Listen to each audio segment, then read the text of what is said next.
Tina. Thank you, gentlemen, again for being here tonight. Let's talk about road funding. We all know about potholes. Last year, Tennessee increased the gas tax for the first time in over 20 years in order to bring in enough money for construction and road repair.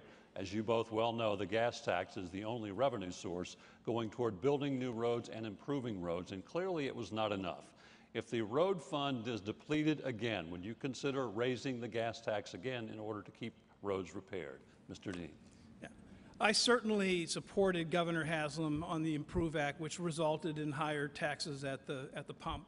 And I think it's important because I think part of political leadership, and I applaud Governor Haslam for doing this, at some point when you're dealing with infrastructure, you got to step up and make the necessary investments. If you don't, you will pay the price down the road. And I know this from being mayor, where I've worked on sewage and water systems and stormwater and roads and everything else. You've got to do that. It helps rural communities, and it helps urban areas, and it helps suburban areas. So I would always be willing to make those tough decisions, as Governor Haslam did, to say we got to do what's right for our state. We got to think about the future and invest in the future. Thank you, Mr. D. Mr. Lee, would you consider raising it again if the fund's depleted?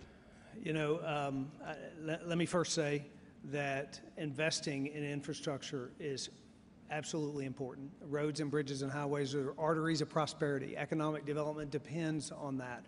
I run a company that has 600 vehicles. I know that if we don't have good roads, if we're not able to move effectively, then it's costly to businesses all across the state. It's costly to ag producers. So it's really important we do that.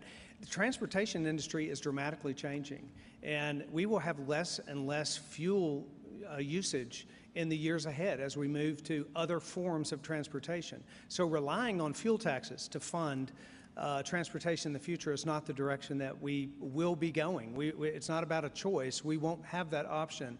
So I'm not advocating to raise taxes on fuel. I think we have to find funding in other ways. That's part of managing a budget effectively, to direct funds where we need it. As a follow-up for both of you, because of more fuel-efficient cars, carpooling and the like, the gas tax is not bringing in the revenue that it once did. Is there a need for another revenue stream for funding of roads, whether it be car tag increase, toll roads, something else? Does there need to be an alternative stream? Mr. Dean.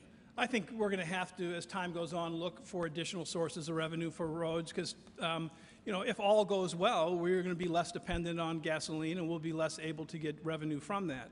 What that exactly should be is something we have time to look at right now.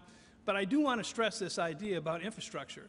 I mean, it's easy to talk about it, and it's easy to say we should invest in it. But where I think Governor Haslam really went the right way was saying, the time for talking is through. We got to do something. We got to do something right now.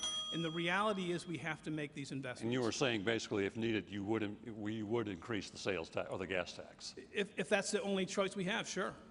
Mr. Lee, an additional revenue stream needed? I think we do have other options than raising taxes.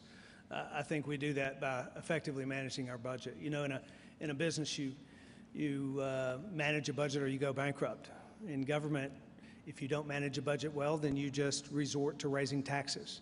But in this state, we have been a very low tax state, a low debt state. We need to stay that way. We need to manage our budget and determine the differences between what we need and what we want, and structure the budget to give funds to those things that we need, like transportation. Thank you, Mr. Lee and Mr. Dean. Richard?